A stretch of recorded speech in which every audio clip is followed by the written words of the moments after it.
Okay. All right. I guess we'll just wait for some folks to come in here, but I got. Oh yeah. Oh, they're already in Oh, there we here. go. Yeah. What's going on? Oh, what's going on, Peter Bizzle? And Poppy Chulo and Ace Jedi. How y'all doing? Y'all doing all right? Let's go ahead and share the screen here. There we go. And we'll go ahead and do that. Okay. And I'll try to do it like you. Let me see here. I'll go ahead and do that. I'll go ahead. I don't like to waste a lot of time, folks. But we're going to go ahead and talk about Black Red Guard. We're doing his trilogy. Actually, we're going to actually do trilogy and an extra video that he did today about why the left in the United States is weak. So we're going to be talking about that and just kind of going over some points about this guy. So I hope you'll enjoy that, and we'll go from there. Let me see what we got here. I'll go ahead and do theater mode. Oh my Definitely. goodness, then it just started. Okay.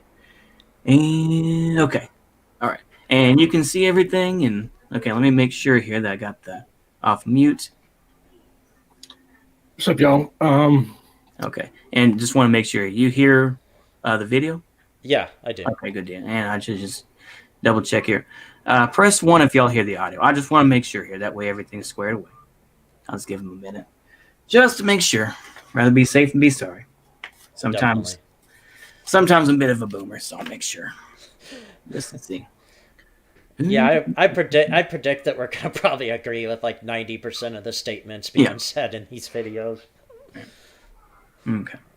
But Okay. Well, I'm just gonna go ahead and sing with it here. Okay. Let's go ahead and hit it. alrighty. Pretty sure you all have been wondering where the fuck Black Red Guard has been.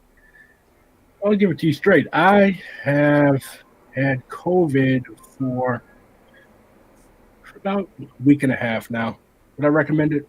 No, I would not. Stay your ass home. Now, it's a new year, and I'm sure you all have been expecting new content from me.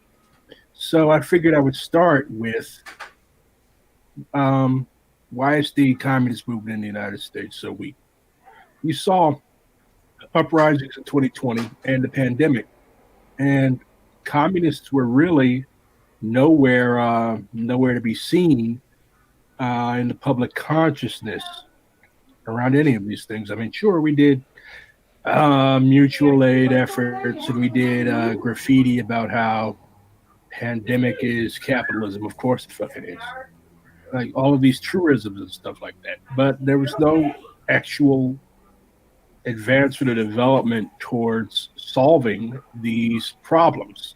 Like we literally had fascists killing people in the streets all year last year. We had a fucking right-wing conspiracy theorist, a terrorist, blow up a city block in Nashville. Yeah, Dr. Phil. And what is the left doing about all of these things? The real straight truth is that the left is fucking weak. Okay? Yep. It is weak. It is impotent. It is doing nothing. There's no unity. There's no party in the United States. Of course, we've got these little brownie splinter groups, Party for Socialism and Liberation, Workers' World Party, Socialist Alternative, I believe, is still kicking around. I mean, look at the fucking names of these formations. Take the Black Panther Party, the Black Panther Party. Okay, it was obvious what they were about. Why do you have to obfuscate our ideology to people? Why do you have to do that? Like nobody's going to join something called, I don't know, the International Bolshevik Tendency. Like what is, how exactly can people relate to that? We are not in Russia in the year 19. No, we're not. So that brings me to the first part of this series. Communists are fucking weirdos. And communism is a fucking subculture. Yeah. He's got a point. He's got a point. Is that, basically is that, what's the meme? I'm trying to think of how the meme goes. Like, just because you call yourself a communist, it's not a lifestyle form, I guess, or, I can't think of the meme offhand, but basically it's like something like that. It's like, you can't just say, well, people make it into a culture where it's like, I'm going to watch Vosh and enjoy that and give him some money so that, I'm going to enjoy him watching, playing a video game or something like that, or, listening to him talk about anime or something. It's just like, right. Yeah. And it's funny because he brings up, we're not in Soviet Russia, but it doesn't stop people from buying those Yushankas and posing as a. Yeah, exactly. Like, yeah, that's the whole thing. You get into, like, yes, boys and all. It's like, I finally had to realize, like, no, this guy's cringe. And the whole, Slav squat type of thing and the whole Gopnik type stuff is like, no, come on, man. We can't. It is cringe. But it's like, it was funny for a time, but it's like, it did get old. Especially when, I went on Twitter and you saw these actual Slavs and you're like, no, this is cringe, bro. Or like, what about like all the ridiculous hairstyles you see and just like Yeah. looking like whatever they think they want to look like, and it's just like, yeah, um, it's so much of a subculture that what kind of culture is it at Yeah. this point? Exactly. Yeah. Subculture enforced by movementarians. Yeah. Yeah, it's one of the things, like, I imagine, at least from what I've heard, I've never been down there. But, you go down to Venezuela and you'll see folks that, and of course, I know people can say, oh, Venezuela's social democratic. It's not socialist. But hell, they're a lot better off than some places are. But it's like, they actually have dedication there. And of course, they have made it to their material conditions. So they'll include some Catholicism, as far as I know, and they'll include certain aspects where it's like in the United States, people don't want to do that. And when you do try to do that, and you do try to include, like, your form of Protestantism, or you include baptism or something like that, it's like, no, that's just reactionary. And it's like, I do appreciate, like, people like Leftism Today, at least it says, I can respect religion. Just by him saying that is like, at least it's a handout to say, maybe let's not be, let's not, tip the fedora and everything else like that. But that's just me.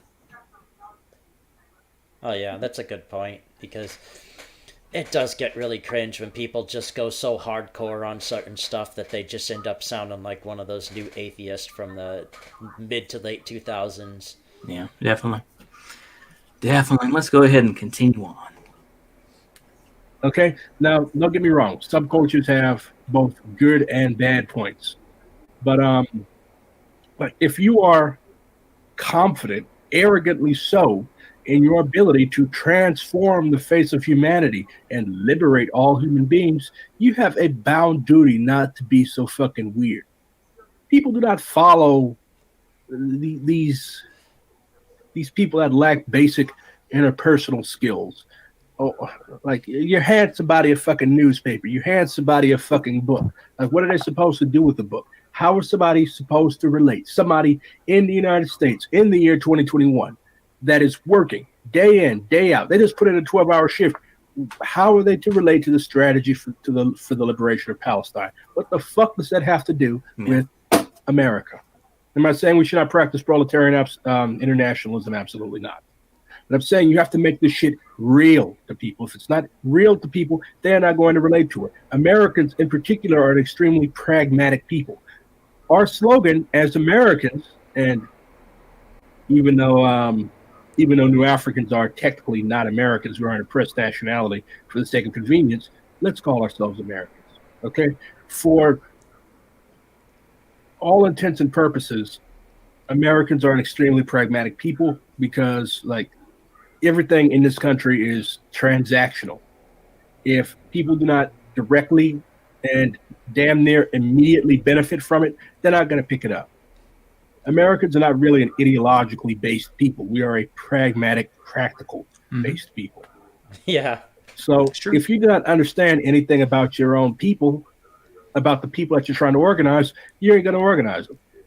The Black Panther Party was... Oh, yeah. Can I say something quick? Yeah, go ahead. People. Okay, so, yeah, he's got a point there because you don't just go out there and talk about, like, some, obscure ideology from whatever century and just be, like, LARPing as it and being like, yeah, wasn't it amazing when this country did this or this, that, and that? Like, how many Americans are going to relate to that? Yeah, that's very true.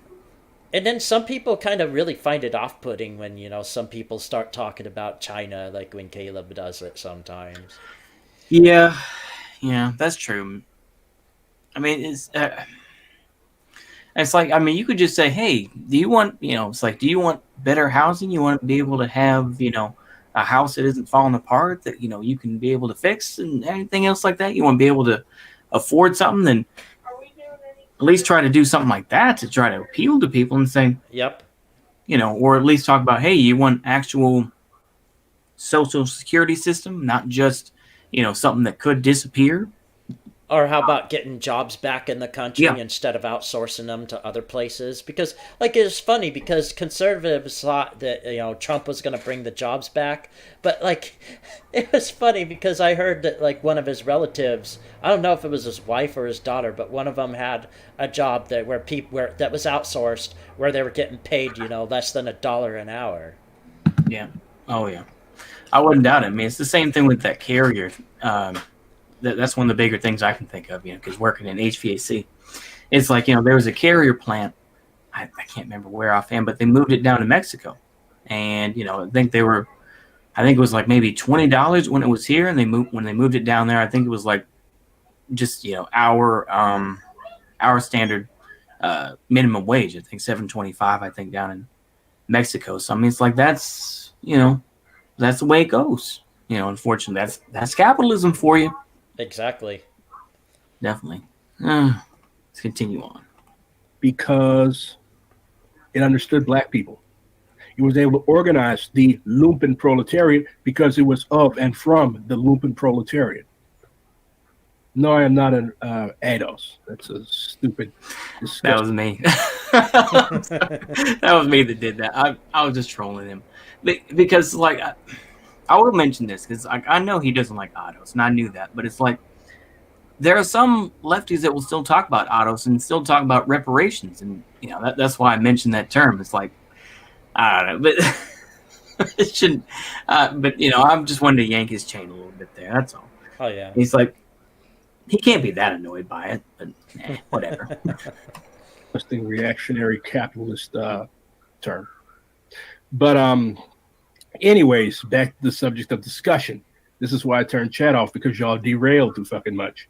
The communist left has a duty to stop being so fucking weird. It has a duty to elevate itself above this subculturalization and this milieu of warring sects. Like, take the Maoist movement. Do people find it extremely odd that there are two huge wings of, well, huge by leftist standards, huge meaning, I don't know, 50 to 100 people each, wings of the Maoist movement who absolutely despise each other? We spend more time ragging and digging on each other than we do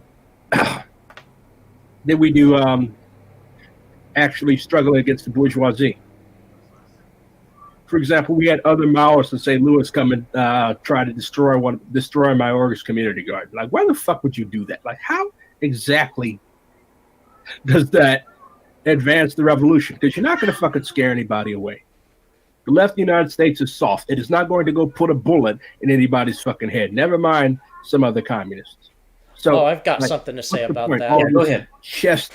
So, I remember Step Back History did a video on this called, I forgot the name of it, but it had something to do with the deed, and it was something that anarchists used to do where they would assassinate leaders.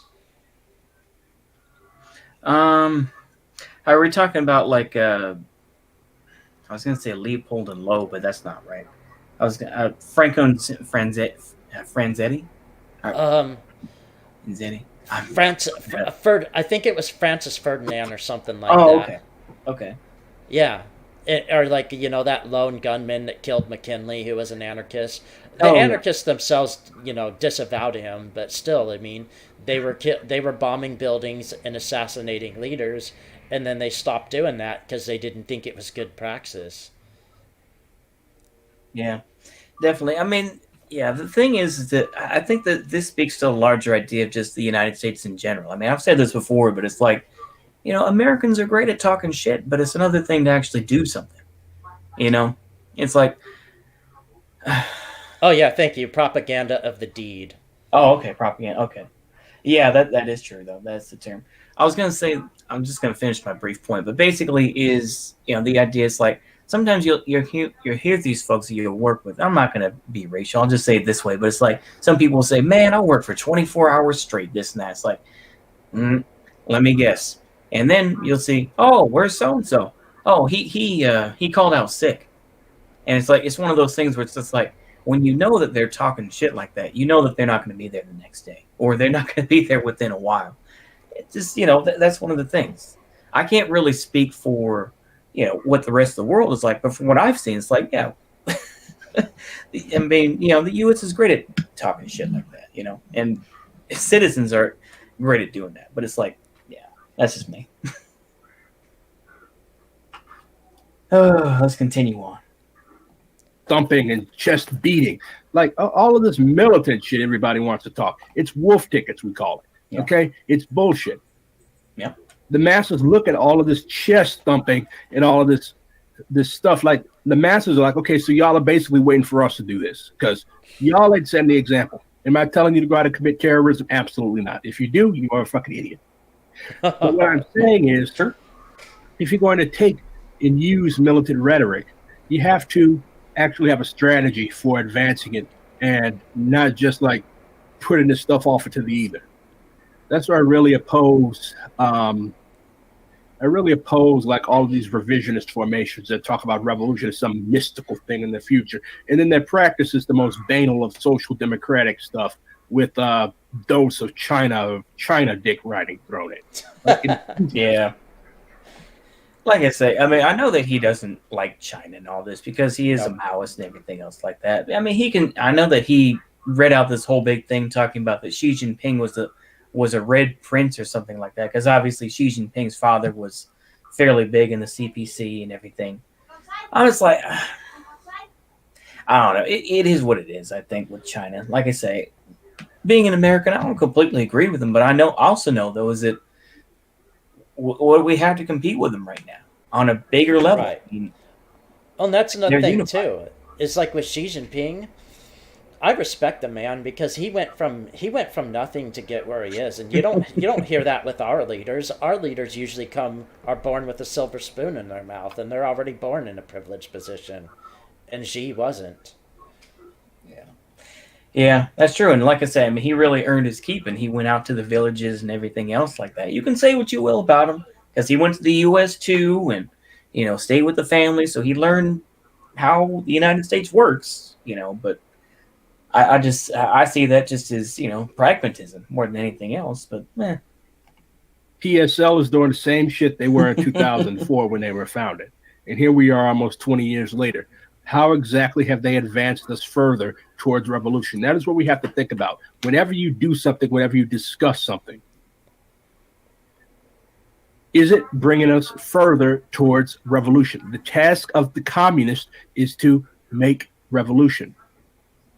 Make communism. If you are not making communism, if your action is not directly leading to the development of communism, then it's not good action. It's not good talk. It's not good polemicizing. See, the thing is, what kind of bothers me about him is that he'll make a big video about, well, civil war is coming to the United States, but then he's like, well, now he's kind of backing off that. It's like, at least say, okay, well, I said some stuff before, and, maybe it was like, when I was talking about civil war a fair amount, a few months ago, but it's like now I was like, okay, I realized, all right, it's not really that way. At least I tried to give some sort of explanation. He doesn't want to give that. But but the difference is you're humble. You're willing to check yourself and self-reflect and say, hey, I was wrong on this point. I was wrong on that point. I'll do better next time. And I'm the same way. I know I'm a dumb motherfucker. So I'm not gonna go out there and be like, hey, I know everything, because I used to have that kind of attitude, and people thought I was an asshole when I act like that. And I had a lot of exes used to tell me, you think you're smart, but you're not. And nowadays, no one tells me that too often because I know better not to act that way. Yeah. Exactly. Because no matter how big you fucking think you are, somebody's always going to bring your ass down. You know. That's true. Life will always make you humble. It will.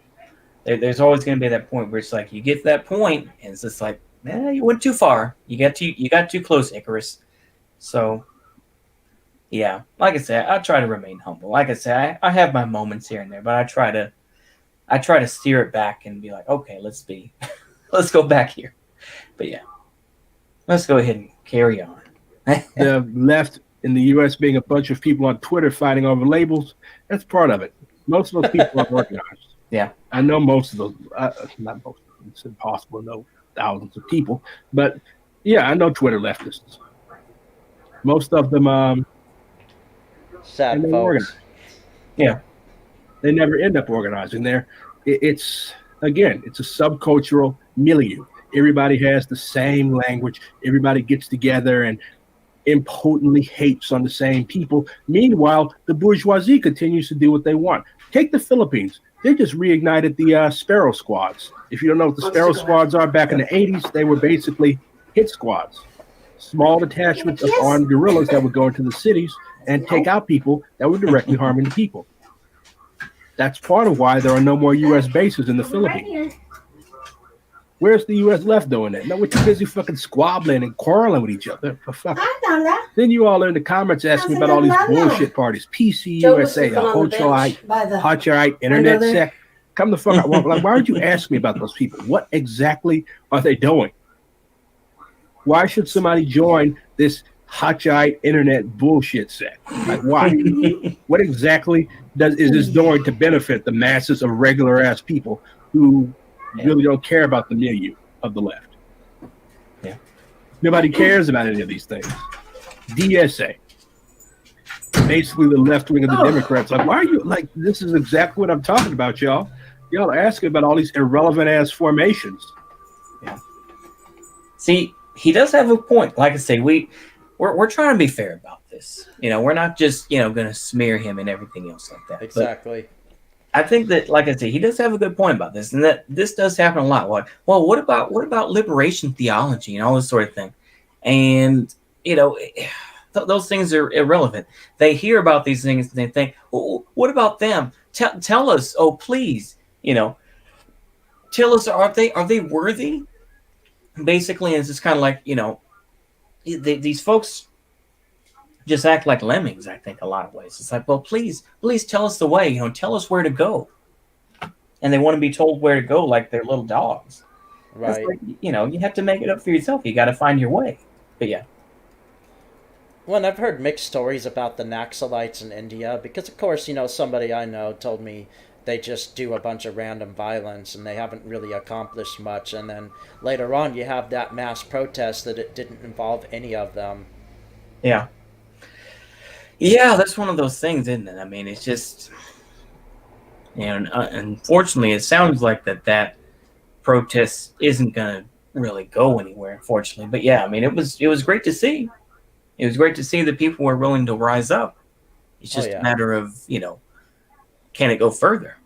Oh, yeah, and Punjabify's asking about this. And yeah, he is criticizing the left. And he's like, I agree with what he's saying, but is he moving forward as well? That's a good question. Yeah. Oh, yeah, here we go. I'm ignorant of BRG, sorry. Yeah, I'm sorry. Oh, but does he engage in practice, or is this video just him cynically criticizing? I mean, I agree with what he's saying, but is he moving forward as well? That's the real question, isn't it? I mean, I think that he comes off as very curmudgeon-y. Like, well, we should be doing this, but it's one of those do as I say, not as I do sorts of things. That's what it sounds like. And that, I've played that game as well, but it's like eventually you have to try to put your money where your mouth and just say, all right, I'm going to stop doing these videos and do what I have to do. Like I say, I know that he got COVID, so that's, yeah. But yeah, I don't know. This is silly. PC USA isn't Hojis. Yeah. It's crazy. I think it's, yeah, he's responding to some Spurgy comment. Yeah. PSL.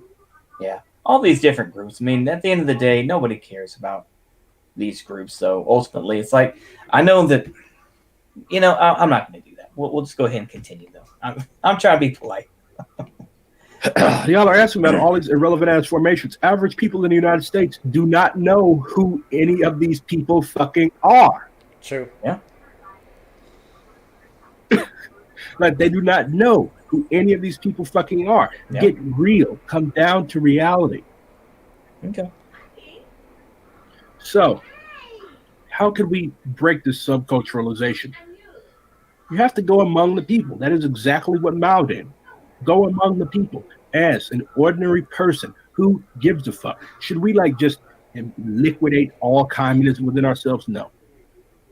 But the average working class or lumpen proletarian or semi-proletarian or otherwise generally fucked over person in this country must come to see communists as people who are trustworthy, who actually give a fuck and not just in an opportunistic way. A lot of communists relate to the masses opportunistically. Oh, how many people can I get in this picture to make my org look bigger than it is? Like that's opportunism. You can't use people like that. Yeah. You cannot use people like that. People know when they're being used and when they're being manipulated, okay? This is America. Every type of scam and scheme in existence is here. Yep. So stop thinking that people are stupid. People are not objects and tools to be moved around for your own benefit. People are fucking people. Yeah. And as a Maoist, if you're familiar with your Mao says that the masses are the makers of history, okay? Not us. Our goal is to unite, organize, and discipline the masses while also being disciplined and organized by them, by their concrete conditions.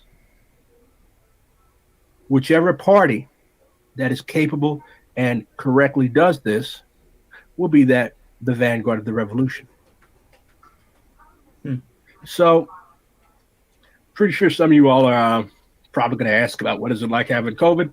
It sucks. Thankfully, I haven't developed respiratory systems, and I don't think I will. Yeah. But yeah, just a side note though, it is important to say that with COVID, there's a lot of people that are going to continue to have respiratory issues for years to come, and this is going to be a huge medical cost that I think people that we don't even fully realize right now. But that's going to be an issue. They're probably going to say, "Oh, that person's got COVID lung" or something like that. I imagine that's going to be an issue. So yeah, like I say, that is a genuine issue though that is going to be a concern for the medical system that we have, as broke as it is. yeah. Would I wish this on my worst enemy? No. It makes you tired all the fucking time. That's why I haven't been uploading videos like I should. Makes you tired, and my sense of taste and smell is faintly coming back, but it's not something that you want to have. But how can you combat it? Stay the fuck home. Take care of yourself. Yes, BRG has COVID. I announced it at the beginning of the video. That's why I haven't been uploading like I should. See, the thing is, I say this too. This is just me being nitpicky at this point, but it's like he says, it's like he said that, oh well, I'm a gay black man, I'm sassy, and I can give all these, I can insult you just as much as you can insult me. And it's like, but then when someone writes a comment like that, and it's just like, well, of course I didn't. I said at the beginning of the video, you should have been here. It's just like, come on, man. It's like he said, it's very contradictory where it's like, okay, well, yeah, we need to talk to the ordinary people, this and that. But then it's like when ordinary people are in his comments, he's like, well, yeah, I told you at the beginning of the video. Yeah, and that's the thing. It's like when average people come in, he talks about that, but then average people come into his comment section, and he's like, I done told you not to say some stupid shit, motherfucker. Exactly. I mean, it's just, that's just one of those things where it's just like, it's not really connecting up. Where it's like, no, you can say these things, yeah. And I'm sure he's done some really legit. I mean, I've heard he has legit credentials and he's done some legit shit out on the streets. But the thing is like, outside of like his community or whatever community, like who else is connecting to this? Yeah, exactly. Because most people that watch him just think, oh, this is just some based guy spitting some truth. And yes, he is spitting a lot of truth. But I mean, how many people are you reaching if you have this attitude of I'm always right?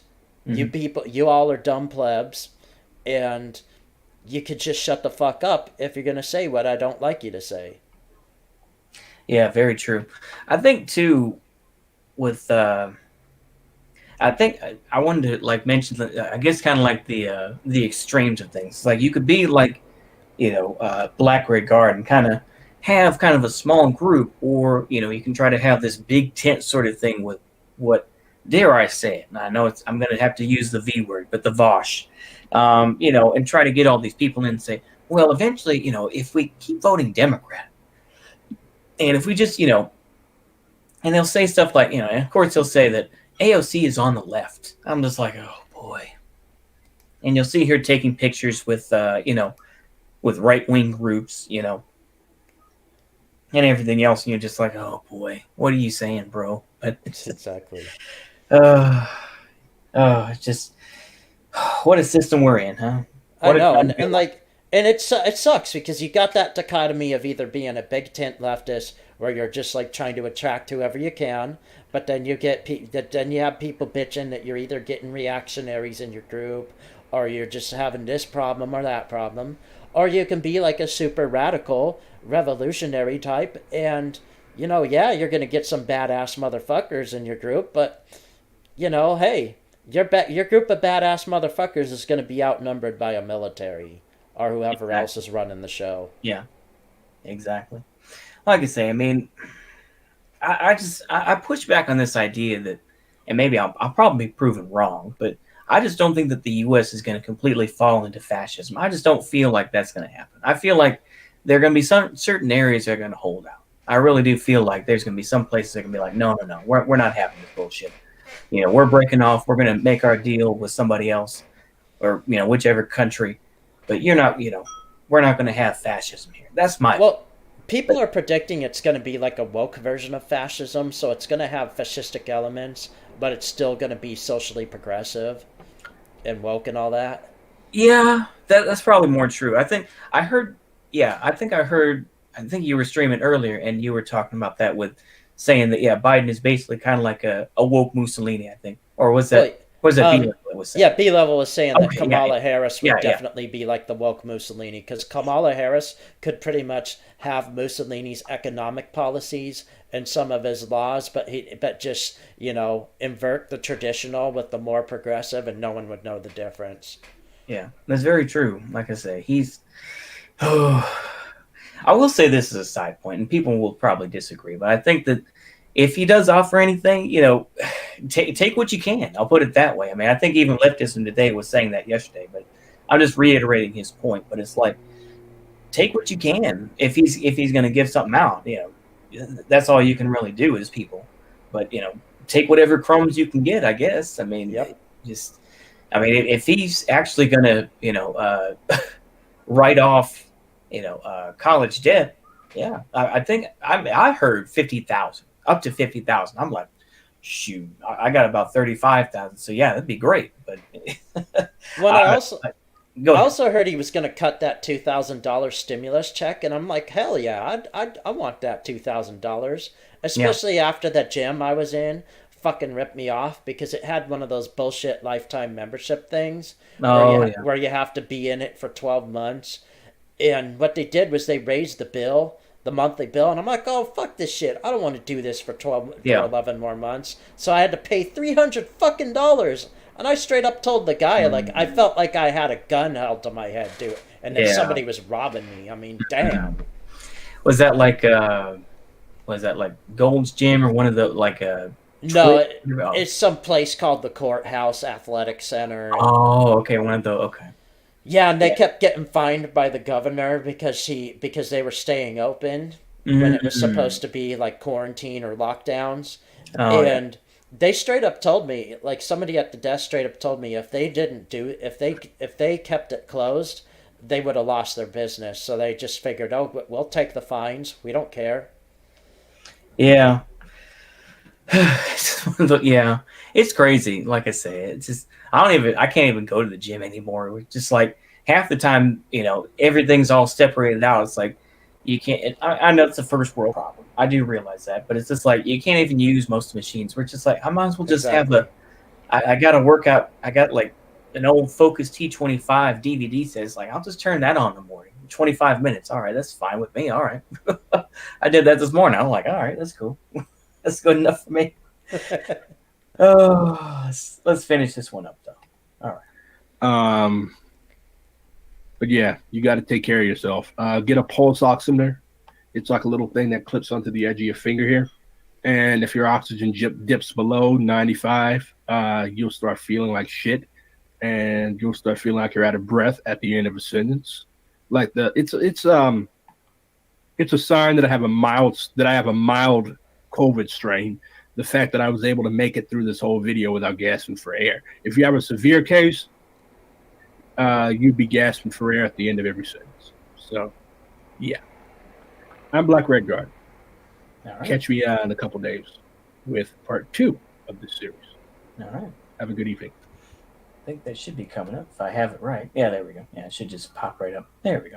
Hello, everyone. This is part 2 of my Why the United States Left is So Weak series. And in this second video of the series, I will be covering dogmatism. Now, simply having a coherent political ideology does not make one a dogmatist, okay? You're a dogmatist if you place doctrine above the necessity of organizing concretely for revolution. See, everybody has these broad prescriptions about what a revolution in the United States is going to look like. How can you have a broad prescription on what a revolution in the United States is going to look like if there has never been a revolution in the United States? Well, that's go ahead. Communist. Go ahead. No, it's just the chat. They keep bringing up how when he stopped wearing his hat, everyone noticed that he has an egg-shaped head. Yeah, definitely. Yeah, that's true. Oh, yeah. He's a... Oh, boy. Sure, we've had half of one. We had Reconstruction. We had the Civil War. That's half a revolution because it failed to topple the system, which led to the development of slavery in the United States in the first place. And as a result of the failure to complete this revolution, Black people were re-enslaved as sharecroppers and as prisoners. Okay.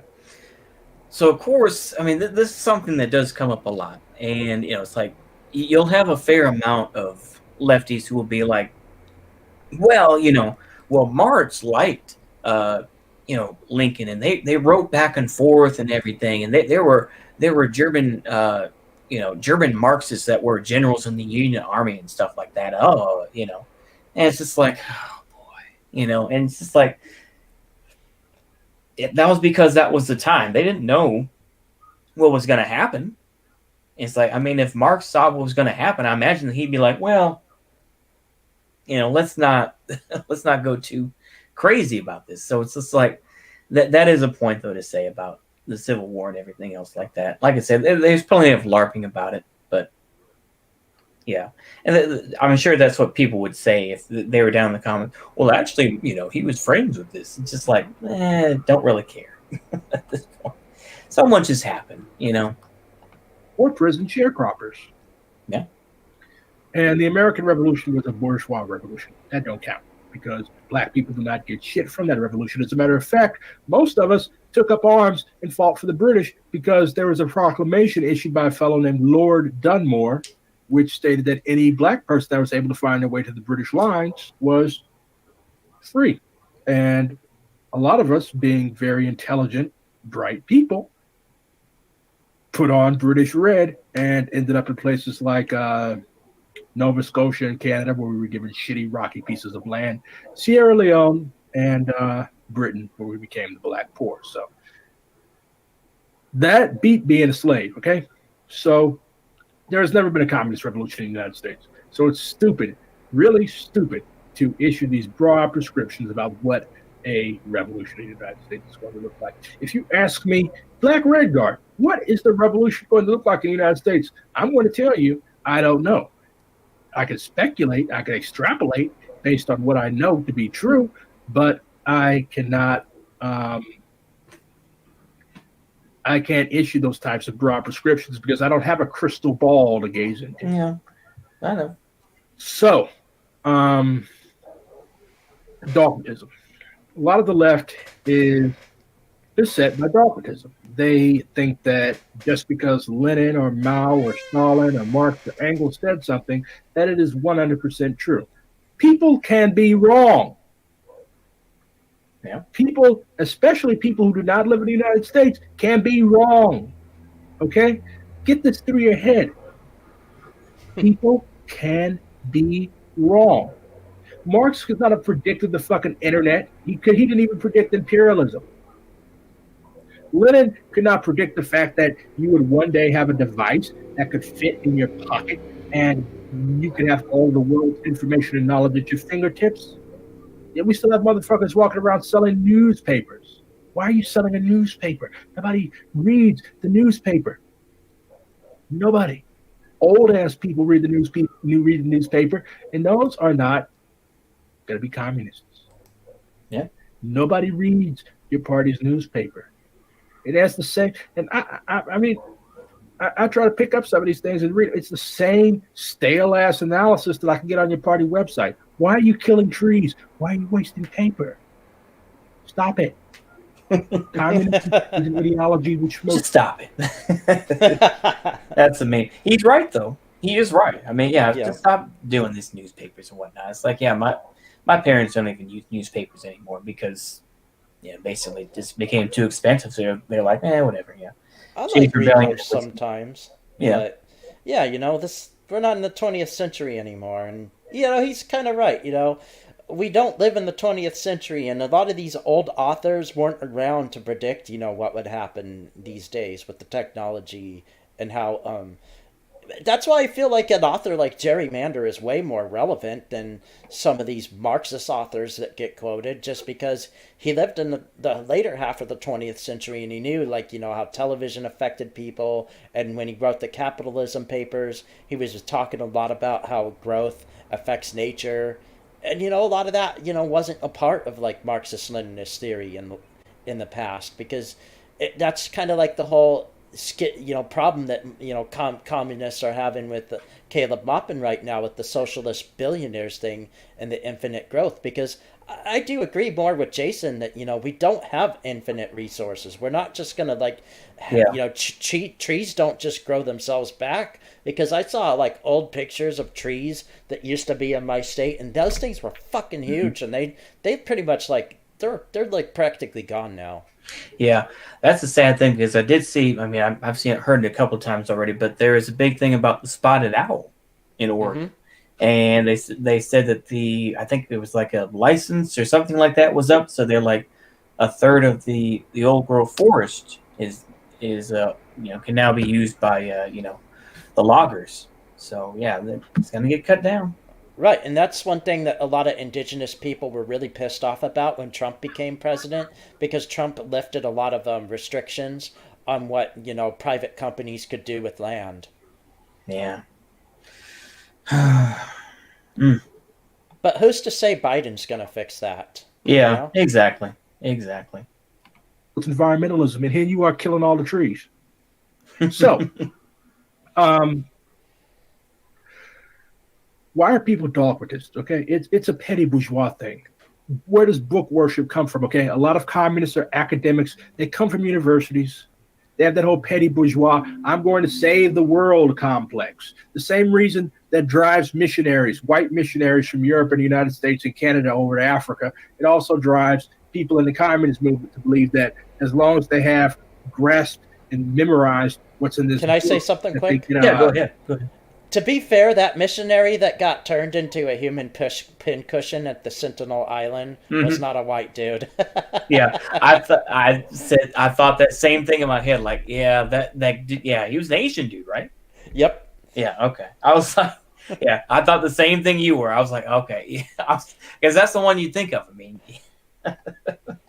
that they have the key to make revolution, and all they need is the stupid, dumb, servile masses to follow behind them. You see people as objects. People aren't dumb. They're going to know that you see them as objects. Yeah. Okay? People know when you are hyping and hustling them. This is America. Every type of con, hustle, and scheme and scam is right here. Holy shit. People are not. You said this in the last one, though. It's like, okay, I Back mean, then. I repeat myself too, but it's like I at least try to have some enough. Go ahead. I'm not going to Becoming waste time. communists because you have turned communism into another scam, scheme, and hustle. Yeah. Mm-hmm. Whenever the police kill a black person, here you come. Papers, revolution, comrades. I've come to save the Negroes. We've gone through that shit before. Ever heard of Jonestown? Jim Jones considered himself a communist too. As a matter of fact, he became a Christian, in his words, just to spread his communism. Now I've heard with him is that apparently he got support from the DPRK. I heard about Jim Jones. I remember hearing something about that and other thing. Like I said, the infinite number of things to be said about anybody that's big like that. But it's like I've heard so much other stuff. But yeah, like I say, it is what One it is with him. Go And the ahead. funny part with that too is like he brings that up, but most white leftists were usually silent on that. Yeah, that's true. Oh, What happened? 900 fucking black people end up dead in the jungle in Guyana, a black country. And then this shit with the new African Black Panther Party. How the fuck does a white man, Tom Watts, an old arthritic ass white dude, come to be the general secretary of the new African Black Panther Party? I know this guy. He's a fucking dogmatist to the core. And he's using these black political prisoners to promote his own dogmatic understanding of Marxism, Leninism, Maoism, which is basically just old boilerplate shit, but you're using black people to accomplish this scam? yeah. Like why? It's opportunism, it's gross, and the people can see through that. They can see through your dogmatism, they can see through your opportunities, they can see through your bullshit, okay? Communism does not have a Bible. And people dump on African socialists. There was socialism in Africa. There were socialist thinkers in Africa. Yet just because they did not go with what the white man said, they are somehow less revolutionary. Africa is the richest continent in the world. It was our liberation struggles that gave hope to millions of people. Ho Chi Minh was directly influenced by the Garveyite movement. Now, you all already know what I think of Garvey, but at the same time, his movement Yeah. was the movement for black people in the 20s. If you were talking about black revolutionary thought in the 20s, you can't do that without talking about the Garvey movement. I'm sorry. Yeah. This was a worldwide Pan-African movement. And the communists were jealous of that. They didn't see Garvey as a thinker or as an activist. They just saw him as a nigger in the way. That's what y'all see that's what y'all see black thinkers and revolutionaries as, niggers in the way. We in the way. The Panthers had a saying, they want a nigger to pull the trigger, meaning that these white communists, they didn't respect our thought, they didn't respect our people, they didn't respect anything about black people. They just saw us as tools, objects. Okay, we know the darkies are oppressed. We are communists. We have to go among the oppressed. So the darkies are oppressed. They're mad. They're burning their own neighborhoods down. So we have to recruit them. We have to put their pictures on our T-shirts. Could I say something quick? Like, Yeah, go ahead. So he's bringing up some good points there, but a lot of things that people won't talk about is like with these revolutionary movements in Africa, sometimes it was their own people that killed them. Like, especially the best case with Thomas Sankara, because who killed him? His closest ally. Mm-hmm. Yep. And He was bought off. yeah, and that's something people don't like talking about. They don't like talking about how Campare was a close friend of his and easily betrayed him and killed him. And then there was like a lot of other revolutionary movements, and they've had mixed results. Like you had Julius Nyerere in Tanzania, you had the Dirge in Ethiopia. You also had the revolution in Angola and all this other stuff, and I don't know, like it just seems like you can't really do much, when you're just in an unstable condition because like even with the revolution in Tanzania when they used to be Zanzibar, they had like I think they were going after the Arabs and trying to get rid of them. Yeah. If I'm not Oh. mistaken. Yeah, I mean that's the same thing with Idi Amin as well. It's like one of the big things I think with African nations, as far as I know anyway, is that Indians, folks from India. I just want to be clear. I'm trying to be careful, but Hmm. folks in India, they're some of the biggest hustlers that are there. You think about the Gupta brothers in South Africa, and the Gupta brothers, I think, ironically, funded. I'm trying to think of it. The not the EFF, but but the break off of the EFF. I'm trying to think of the I can't think of the name of it now.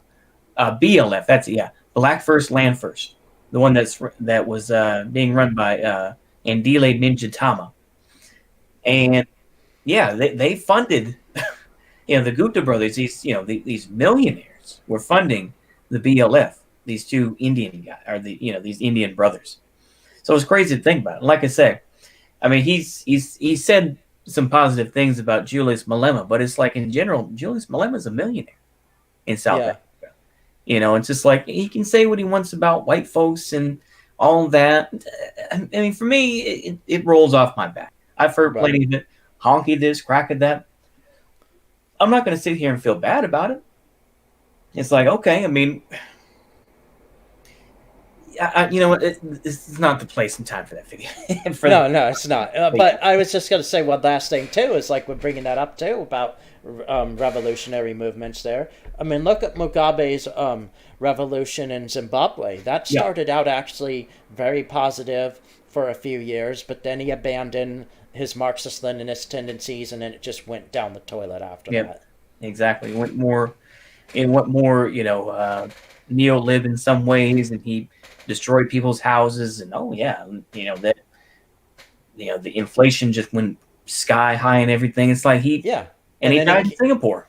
yeah, and then he kicked the whites out of his party because, like, I'm not trying to play identity politics here, but it makes a Yeah, difference when people work together.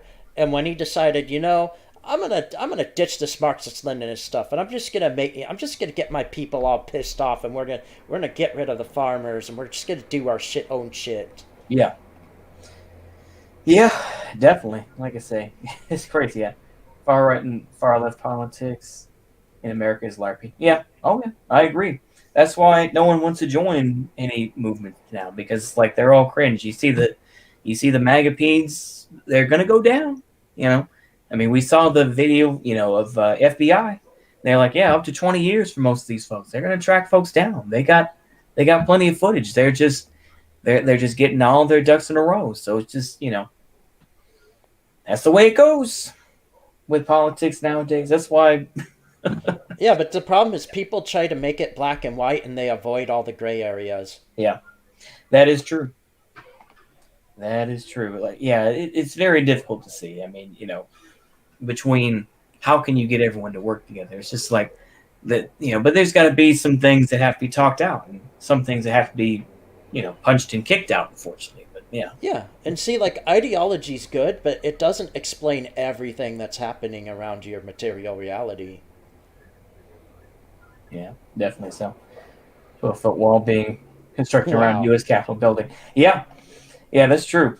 That's funny. Is that he mentioned in his last video, and if we get to it, we do. If we don't, it's okay. But it's like basically what he said in that video is that the fascists are going to try to attack Washington D.C. again.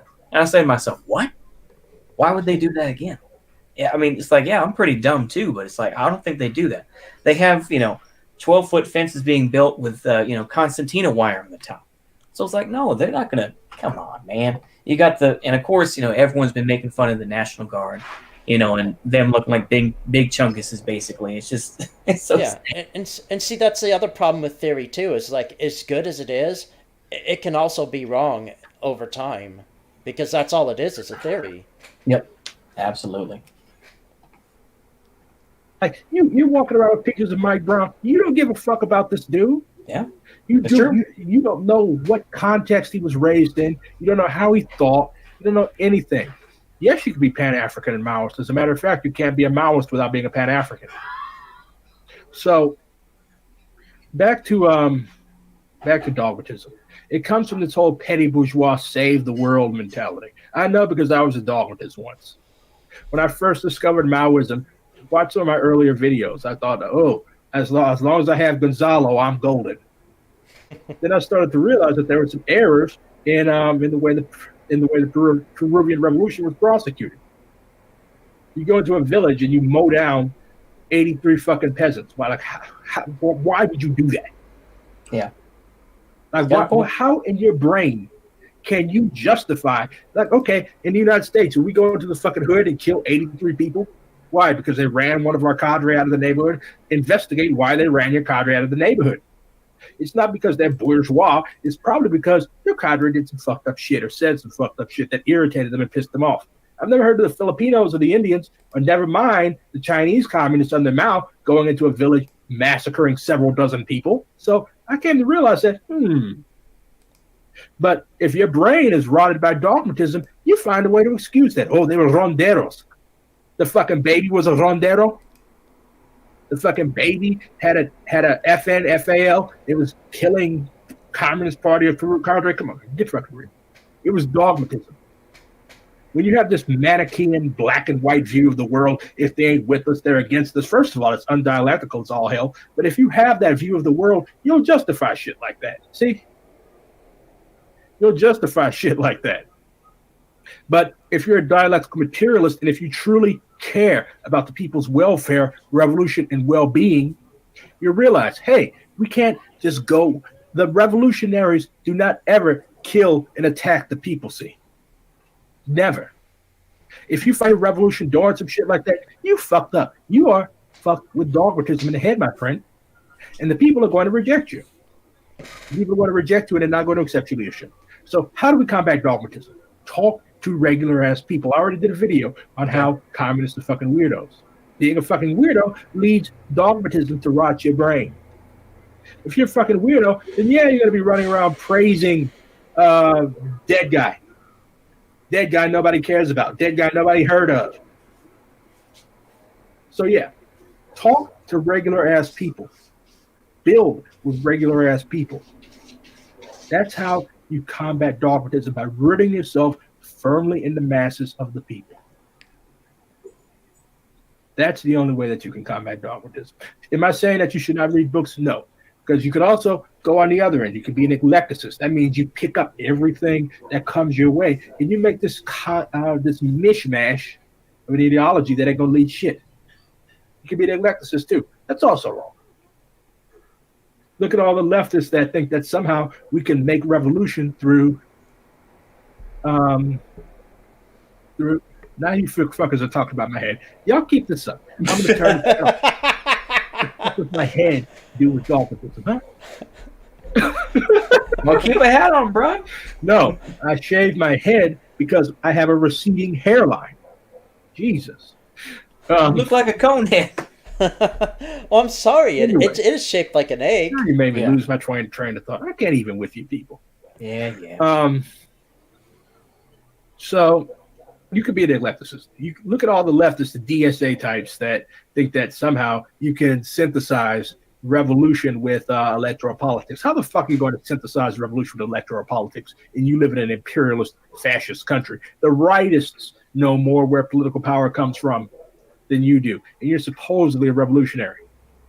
The rightists are getting further than you are, and you're supposed to be a revolutionary. Yet every 4 years, every 2 years, you hop up with this stupid electoral politics. Then you have the audacity to write these long ass think pieces, hipster ass think pieces about why you're doing this. Because you're a fucking lazy ass opportunist. That's why. Because you're a fucking lazy ass opportunist. You don't dare to struggle. You sure as fuck can't win. And every time one of your squad, like all of y'all dog piled behind AOC, I ain't forgot. All of y'all dog piled behind AOC, and now here she is supporting coups in Bolivia. Y'all brought this on yourselves, and you refuse responsibility. Yep. Why? Because you're not serious. You're not serious about what you're doing. It's a hobby for you, or it's some self-righteous bullshit so that you can think that you're better than the other crackers. You're not. You're not. Cracking this, cracking that. I love it. Go ahead. So, dogmatism and eclecticism. Reject both. Root yourselves in normal as people. Continue to study, but also develop new theory through mass work and practice. I'm Black Red Guard. Hmm. Wow, I look blue. So this is part 3 uh, You could speed this one of up to my 1.2 if you want Yeah, no to. problem. Yeah. That way we can just get through this one. I got you. There we go. We'll do 1.5. See how fast that Alright. is. Why the United States Left is So Weak series. And in part 3, we're going to talk a bit about sectarianism. Now, Ooh, is sectarianism. sectarianism fine as having political principles? No. Are Maoists sectarian for opposing DSA and all of these random soft trot groups? Mr. B, my BRG, Jesus Christ, how old do you fucking think I am? For engaging elections? No. Having principles does not make you sectarian. Having principles does not make you sectarian. That's what a lot of the right opportunists and all these other little brownie splinter groups sects call sectarian. No. Sectarianism is basically putting the interest of your small group, your small sect. Let's be real here. All United States left groups are small sects. Okay? And no, DSA don't count. Is that sectarian? Maybe. But all United States, all revolutionary I love that. I love that. Yeah. I guess Mexico likes Trump more than Biden. Oh, okay, yeah. Mexican Prez was the last people to talk about Biden's election. Oh, yeah, I did hear something about that. Yeah, with yeah, I can't think of his name now. But yeah. You didn't miss that much in your army ball. Yeah, we're still going over black red guard. communist groups in the United States right now are tiny, little. Most of these sects do not have more than 100 people. Do you have any idea how huge this country is and how many people there are in this country? This country has 327 million people. So chances are your 100-person sect is not Vanguard. Most people in this country do not know who you are. Okay? Most people in this country do not know who you are. So humble yourself. Realize that most of us are starting out from ground zero. Hell, most of us have been around are in formations that have been around for 50, 60, 70 years, and they ain't did shit. Matter of fact, they've atrophied. At least back in the 60s, they may have had a dominant cadre or somebody that captured the imagination of the masses. But now, who cares? The working class doesn't care about anything. The communist movement, as I've said before, is not a reality in the lives of average, ordinary, working class, everyday motherfuckers in this country. I just want to say this, is that part of the reason for that, I think, is that, in the 1960s, at least there was more of an, and this is going to be somewhat of a Wignat talk, but I'll say it nonetheless, is that there was the idea of family and everything else like that. By the time you get in the 70s and the 80s, the family was broken up. And look, I'll be honest about it. Where it's like, yeah, you did have arrests for crack and everything. And you had that sort of, the separation of the family that came about, whether it's white or black, whether, and you saw these separations come up because, people wanted to make money, everything else, and became more individualist. And now, everything can be, personalized so that you can have your own little idea so that you don't have to leave that bubble. And, you can just say, oh, well, I'm just going to watch, 80s Kung Fu movies or something like that. And you don't have to leave that little bubble for the most part. Yeah. And that's, and obviously that's going to hurt when people have to go out in the real world and actually have to deal with people. But I think that's one of the issues that came up, is that, just so atomized people are. So right. that does add. And yeah, and Caleb was saying one time that the CIA, funded the proper kind of propaganda and policies that broke up families. Mm-hmm. Absolutely. I mean, it's just that's just one aspect. But I'm just saying that just kind of as a point to continue what he's saying. Okay. So, sectarianism, all of this bickering back and forth. Okay. I read some of these polemics that these groups write, and I'm like, who is this for? You're not going to win over your opposition, okay? At worst, you'll start up a little splinter group at which you'll collapse. This happened in a formation that I was involved in, a group called the Maoist Revolutionary Party. Thought that they knew every goddamn thing. And what happened? They fell apart in 2 weeks. They fell apart in 2 weeks. And some of the people that hated the formation that I'm in, they were like, oh, yes, this is the best. And this other formation is the worst. Well, the best crumbled in 2 weeks. Sorry. How is that the best? Yeah. So, yeah, people make political pronouncements on who they personally dislike. Stop asking me stupid questions in the live chat or next video. I will turn them off. Come on. You cannot make your political pronouncements on who you personally dislike. You can hate fucking me, but am I wrong? If I'm wrong, tell me so. If not, say, yeah, I despise this dude. I hate his fucking bald, pointy head, but he's right. You can't really tell him he's wrong if his comments are turned off. Exactly. Like I say, that's Uh, I mean, don't you kind of imagine if he was like a leader of a country, he'd be like the kind of guy that would kill any dissident? oh, absolutely, absolutely. He'd be like Ceausescu. It's like, you know, that leaf looks a little too brown. Color it green, can you? Oh man. This is what happens though when you become so self-righteous. You just feel like you know better than everybody. It's like, oh, okay, all right, I guess. So, sectarianism. I'm not an advocate for left unity by any means. You cannot combine two into one. You can't combine two into one because that's against Maoist philosophy. So one is always going to divide into two. But that doesn't necessarily mean that you should constantly. The Maoist formula for unity is unity, struggle, unity. That means that you start out with a desire for unity, okay?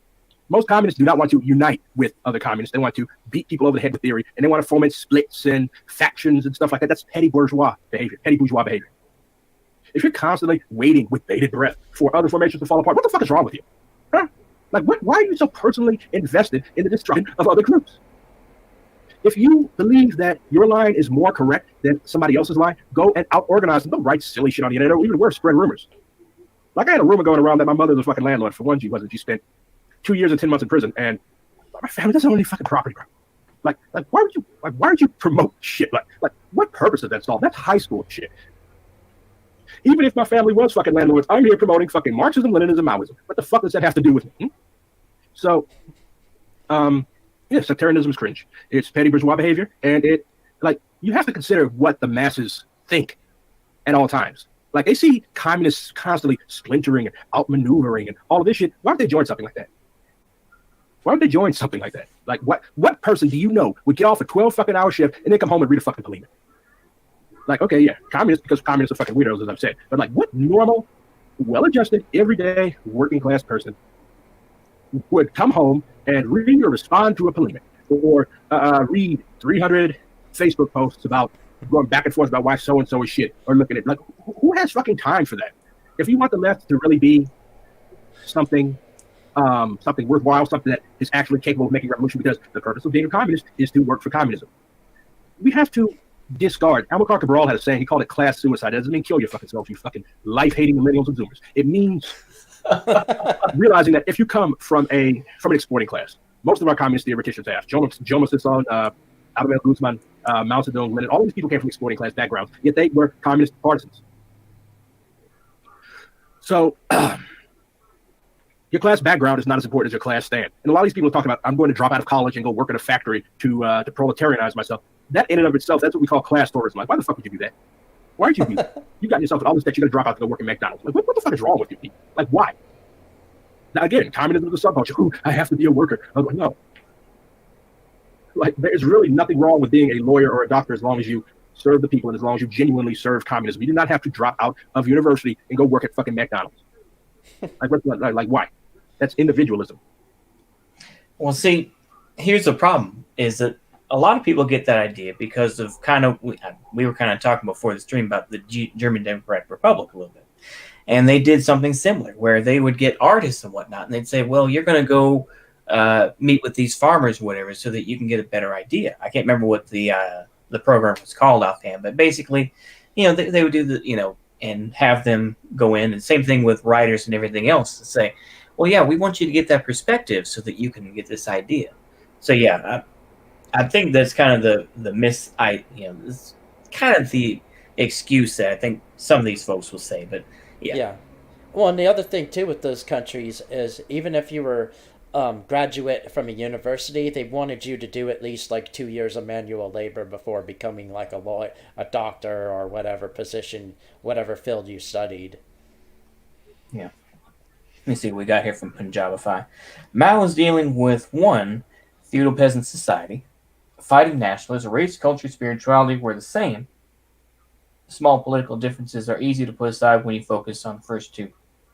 Yep, that's true. Like I say, and the thing with that is that they were, as far as I know, yeah, I mean, Mao Zedong really, laid that pimp hand down. So they were out there in the fields and they lived a simple sort of life, compared to, the Kuomintang.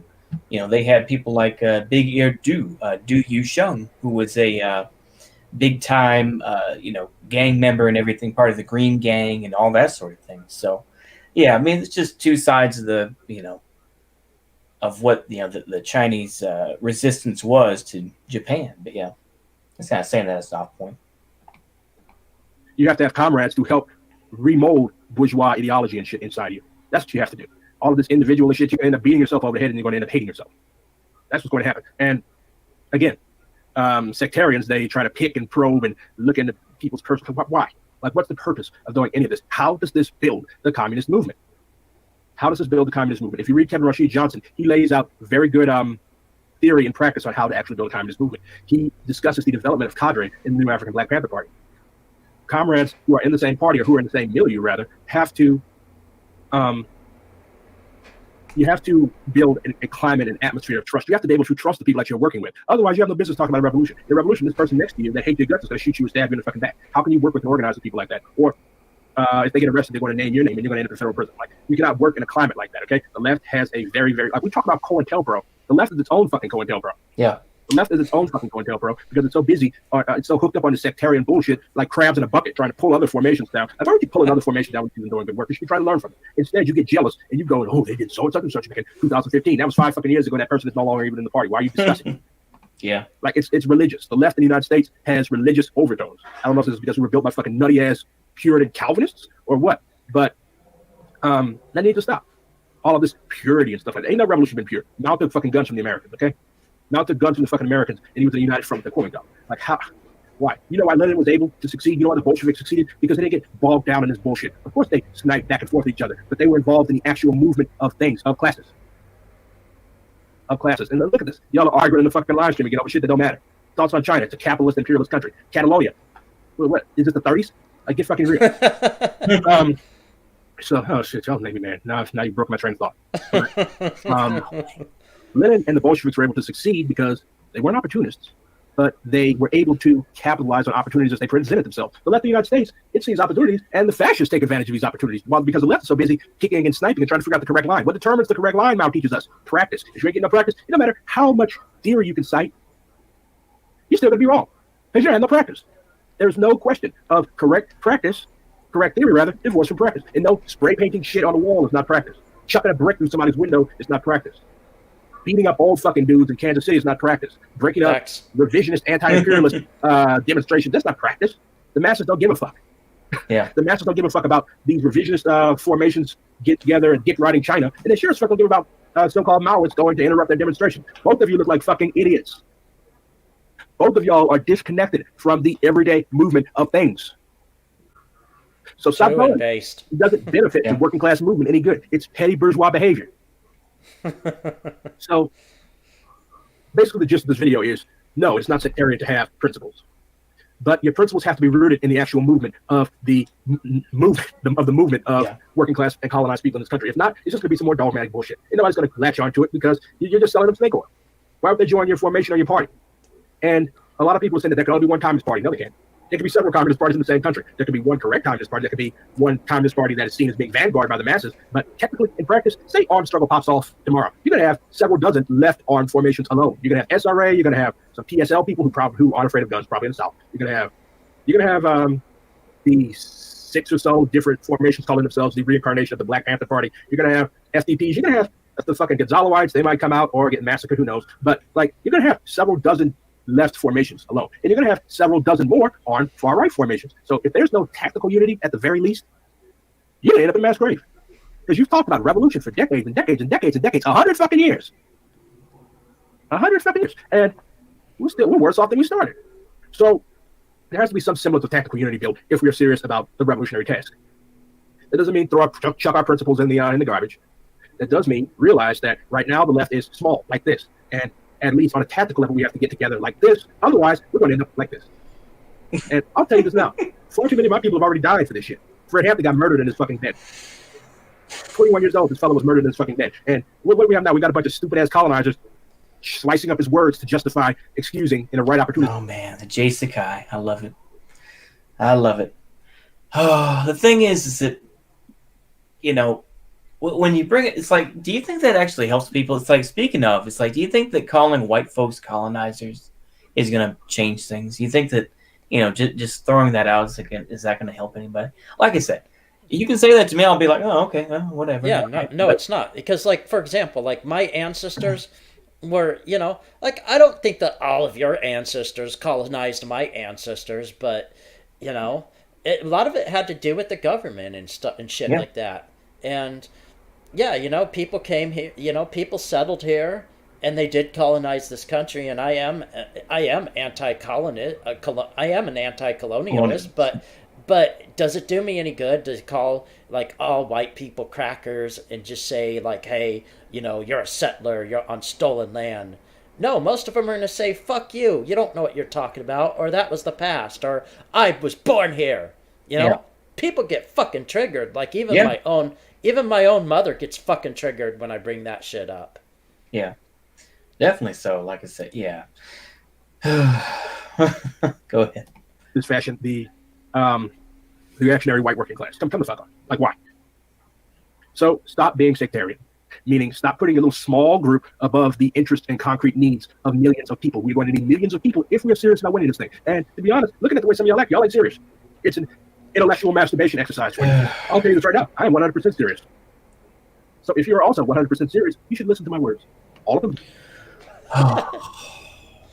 The self-righteousness, the sense that this kind of sounds like this kind of sounds like a manager or something like that at some Yeah, place. Like we've got all this stuff to do. It's like, are you serious about it? Well, I'm serious about getting this done. We've got to go. We've got to send 25 sprockets out there, or whatever. We got to get these units built. We got to get those out there. Are you serious? I'm serious about it. Go ahead. and isn't there like a lot of my and me thrown in there in these Yeah. discussions versus us and we? Absolutely. Yeah, Like I say, I'm not going to say what he's saying is wrong. The thing is, though, is that you could be out there doing it, Biggin, and instead you're just you're here on YouTube because it's easier. I get it. That's why I do it too. It's like, yeah, it's easier to just spit into a mic and just rant and rave about stuff. But it's like, okay, you're up there in St. Louis or whatever. Okay, well, get some stuff done then, Biggin. Go, right. talk to the ordinary people, or at least try to give some pointers and say, well, yeah, I talked with them about football a little bit, and I talked with them about the taxes and what's going on in the community, and this restaurant got closed down or something like that. Give them some sort of way, be like, this is how you talk to people. Yeah, Some people are birds. and see, like, he's like way more intelligent than I am when it comes to like his credentials and his writing. I mean, damn, I keep telling people I finished high school with a 4th grade writing level, for Christ's sake. But the thing is like the way I approach it is like, I'm like, hey, I'll open up the stream. Anybody come on, let's talk. Yeah. That's the easier way to do it. Just let people on and let them, speak their piece, and try to be respectful. It's like, that's what I try to do. I'm going to big myself up just for a moment, but I try to say this just in general. But, when I was talking with Kevin, and it's just like, I try to say, Knowledge Bowl isn't just about, and I'm trying not to, anyway, but, to say that's not all just Dugan and Lemanoff. It's like, no. There was Carlotta Pytel and this and that. I don't think it really reached, because they have their own views and everything. But it's like, at least I was trying to be polite. And there were a lot of things, as I said, I could have really gotten him on, but I just said, no, I'm just going to try to be polite about it. Let's just have that. And that's good enough, like I say. And honestly, I'm done with that. We're going to leave talking about them alone. Let the neocons do what they want, to be honest with you. I'm just saying, is it in general, whatever. At least I was trying to be polite. And at least I try to show a better image, if for nothing else, for my own self. But yeah. Hey, at least you got their chat more activity than they normally get. yeah. But I will say this, though, and just one last thing, then we'll continue on with this. But he does have a very dedicated group of folks. I tell you what, he does have a dedicated group of folks who will be there no matter what, even if it's 5 people. So shout out to that. I can't really fault him, but yeah. Anyway, let's go ahead and finish this bit up, and we'll see the last one. Objections. But the gist of what I'm saying is that if we are serious about saving the human species, we have to learn to get together on a tactical basis. Yes, I am on YouTube. Where the fuck am I on MySpace? I am. It is funny because they use his real first name. It's like Chris. Yeah, Chris, you're on YouTube. What up, Chris? Yeah. Uh, because it's not. It's like he's already. It's like you don't have to hide from this. It's like you can find who he is fairly easily. That's the whole. Yeah, you can slow the speed on this one down Yeah. just a little since this is a shorter video. There we go. Fascists have announced their intention to stage a variety of armed protests next week in response to the inauguration of Joe Biden as the 46th president of the United States. Why? Because they are going for a repeat of their actions at the Capitol on January 6th. Okay. This cannot be. It's like, yeah, I've heard that there's going to be protests on the 17th and other dates as well. The thing is, though, is that most people, I think, with half a brain know that that is that's going to be like Fed posty nonsense. Nobody in their right mind would go, especially after. I mean, the whole media, they're still talking about it, and talking about every little bit. They brought up Baked Alaska. They brought up all these cringe folks, and it's just like, bruh, anybody with a brain is not going to go out there. If they are, it's either going to be feds that are going to try to make it worse, or it's going to be moronic people. Plus you got the guard right there. You got the wall. Hold. Maybe go. Just to promote some folks, but yeah, no, Biggin, that's not going to happen. Go ahead though. Now, the left of the United States has a habit of doing things. Hello, Lucille. Of doing things without thinking about them. So, undoubtedly, there are a lot of young comrades full of piss and vinegar, thinking that they're going to go to these state capitals and fight the fascists. You're not going to do that. See, even if you're not a Maoist, you should study Mao's military theory. This man did not win all of China for the proletariat by being a damn fool, okay? This man knew what he was talking about when he was talking about military theory. And one of his essential principles was fight no battle that you are not 100% sure of winning. I will repeat it.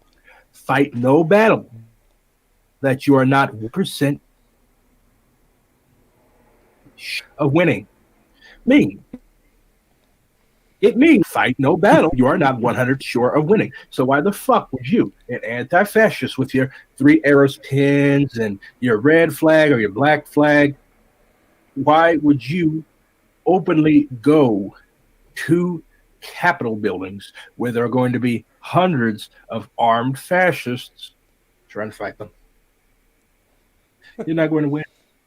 Not only that, you have 2 enemies. Why do you think anti-fascists in D.C. did not go to the Capitol building? Because they would have gotten murked. They would have had 2 enemies to fight, 2 very upset and pissy enemies to fight. You would have had the fascists and the police. You don't think that they would have established tactical unity on the ground to beat the shit out of Antifa? Keep in mind that they already thought that Antifa had infiltrated their protests to start this shit in the first place. Of course, that is baseless, but so is QAnon, and QAnon was front and center. So stay the fuck away from Capitol buildings. Stay the fuck away from Capitol buildings. You have no business there. Why would we, who ourselves are seditious and treasonous? Keep in mind that communism is the ideology of the overthrow of the bourgeoisie by the proletariat. So why would self-anointed communists, defenders of the interests of the proletariat and eternal enemies of the bourgeois state, go and try to defend fascist capitals? That's adventurous.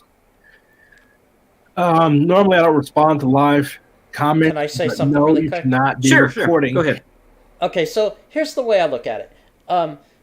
Leftists already went there during last summer, and they got met with a bunch of hostility, and they had a bunch of barricades preventing them from going anywhere near the Capitol building. So when you think about what happened not long ago, it's a real head scratcher. I mean, I'm not trying to like be Mr. Conspiracy Theory and say it was a psyop or anything, Mm-hmm. but you got to think about these things. Like, why would they just let them come in like that when other protesters were barred out of there? And plus, not just that, you also got to factor in that a lot of these people that are doing this, they're not like. There's a few white nationalists and some neo-Confederates there, but most of them are just like a bunch of libertarians and weirdo conservatives, and they're just, I don't know. Like, a funny story is like there's this Witnat on BitChute called Wardo Rants, and he usually Mm-hmm. reposts this podcast done by some dude in Klamath Falls, Oregon, and Mm-hmm. he's like some dumbass libertarian called Henry, and he just basically goes on and on spurging about the Bill of Rights, where he's like, the Bill of Rights will not be ratified. You fucking communist Donald Trump, you communist Joe Biden. And it's like, dude, do you know what the fuck you're talking about, you 1776? Yeah. LARPer idiot. Yeah. Yeah. Definitely. There's plenty of fools out there like that. I mean, like I said, a lot of folks are still in a bubble. I mean, it's like, to a point, I'll be honest with you, I live in a bubble too, and that I watch I watch the funny videos of folks getting beat up, whether it's here in the United States or you see footage in the UK or whatever. It's like, so that's really what I see of it. You don't see me going outside that much. And even then, it's just because I know for the most part, it's the same stuff I've seen. So it's like, it's not really that exciting out there, but it's a whole different thing. Petty bourgeois fascists to the feds. Communists do not call the fucking police, y'all. Okay. Go. Let him finish his point. It's hilarious that their family members, their own family members, their own liberal family members are reporting them to the police. But no, we communists should not be reporting these people to the FBI. The FBI is fascist too. You don't use one wing of your enemy to take out Vietnam. That's unprincipled and it's disgusting. And keep in mind that all of these legislations and shit that is being passed, most of that is going to be targeted at us. So the thing is that Vosh really made a thing about this by saying that basically, yeah, we should actually not all cops are bad. Basically is what Vosh. Oh no. Yeah. He's just like, well, actually, not all cops are bad. It's like some cops do actually good things.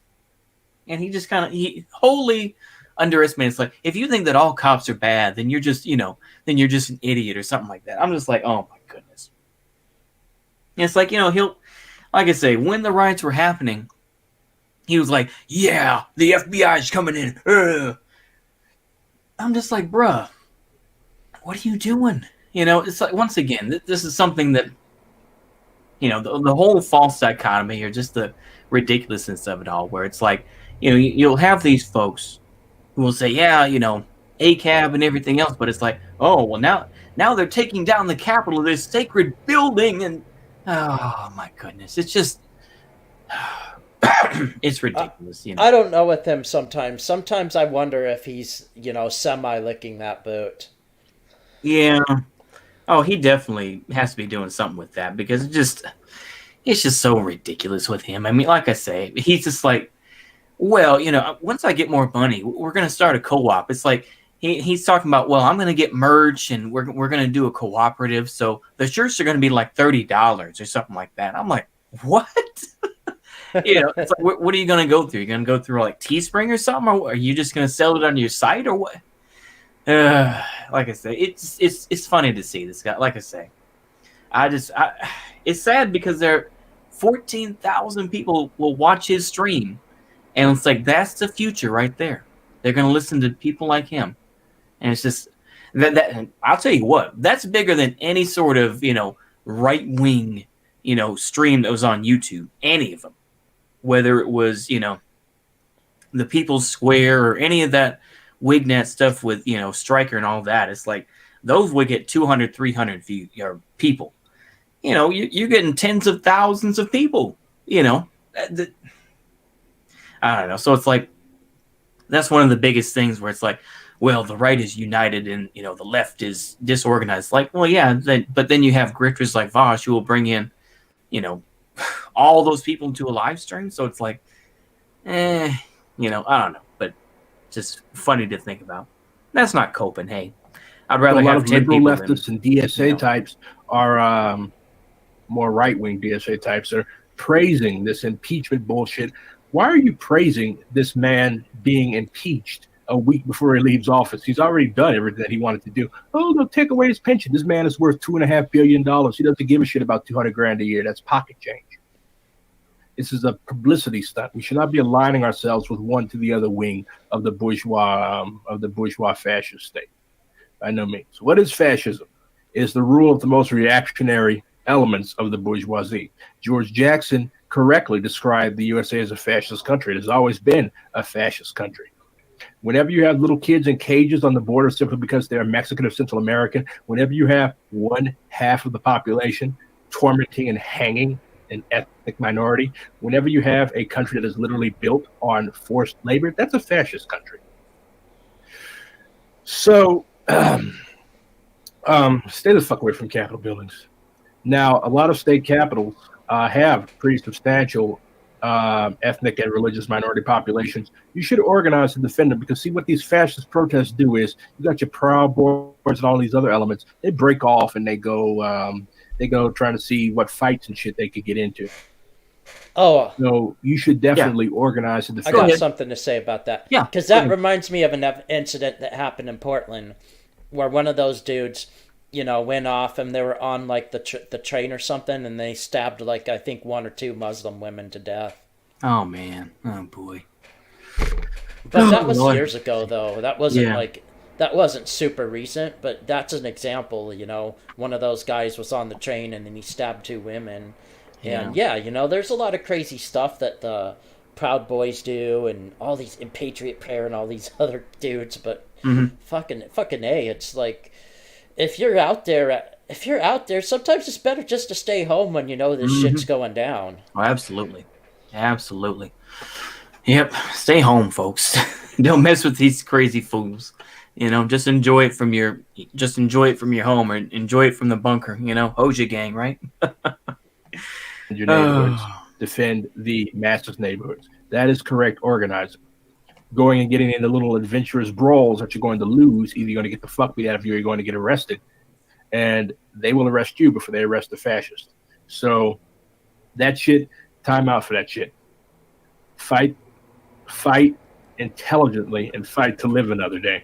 Okay. They can afford to lose more people than we can. Keep in mind, the left is relatively weak in this country. We do not have armed force under our control. If we do so, we are in a stage of accumulation, gathering of forces. We're not in the strategic defensive because we have not initiated protracted people's war. So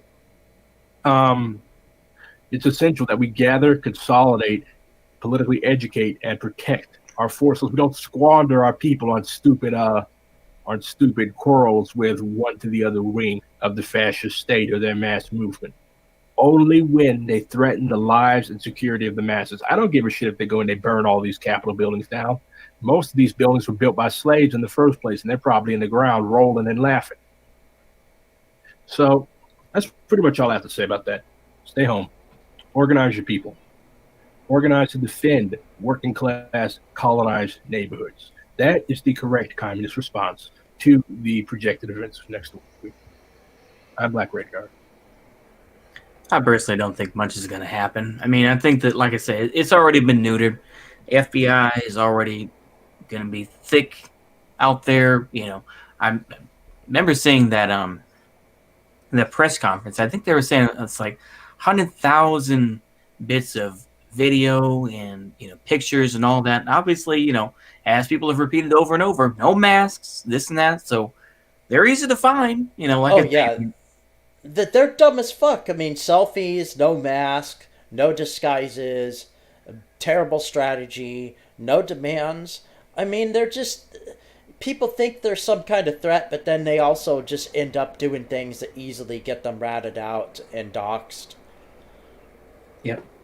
Definitely so. It's just, what else is there to say about it? It's just, not much is going to happen. Like I say, I think in general, I mean, where the movement's going to go. I mean, like I say, the Proud Boys, I don't think. I mean, they'll probably morph into something, but like I say, this Enrique Tario guy, I don't think he's going to be able to get out.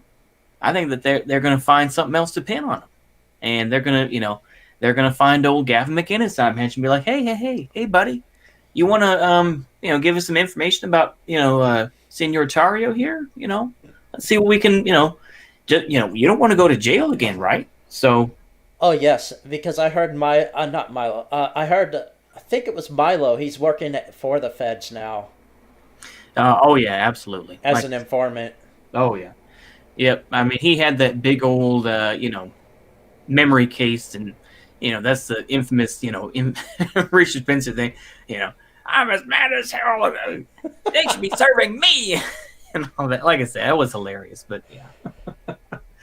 Everyone got a good, but actually, some people gained respect for him because it's like at least he wasn't trying to be, he wasn't trying to pretend to be intelligent. He was just going for it, obviously. But that's private time, so that's it with that. Isn't it? There we go. All right, let's go ahead and shout out to Uncle Ho there for putting this out.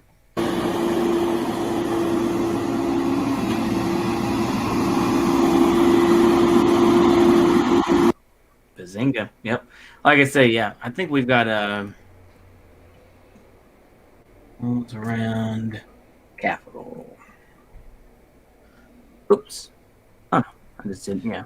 Yeah, and I heard Biden will be cracking down on dissidents too. Oh, absolutely.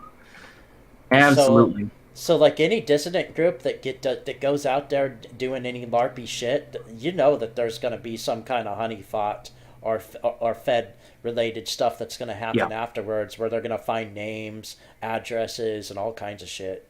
Yeah, it's just ridiculous to think about, really. I mean, seeing all this stuff. Yeah, oh yeah, time to grift. Yeah, but yeah, I mean, what's even going to happen with and we see, of course, Nick Fuentes, who's just like, I don't even like it here in the U.S. I'm going to go to Eastern Europe.